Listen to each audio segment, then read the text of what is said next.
you're the only guy in my life. And I'm the man for you.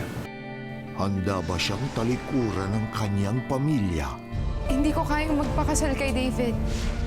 Jane, you brought shame to this family. upang harapin ang katotohanan? Nababago sa buhay niya. Althea, it's nice to meet you. I'm Jade. Nice to meet you too, Jane.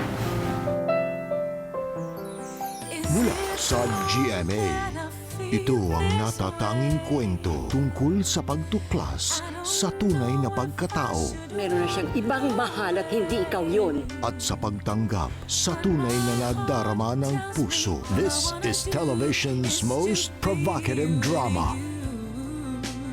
The Rich Man's Daughter, ngayong Lunes na sa GMA Telebabad.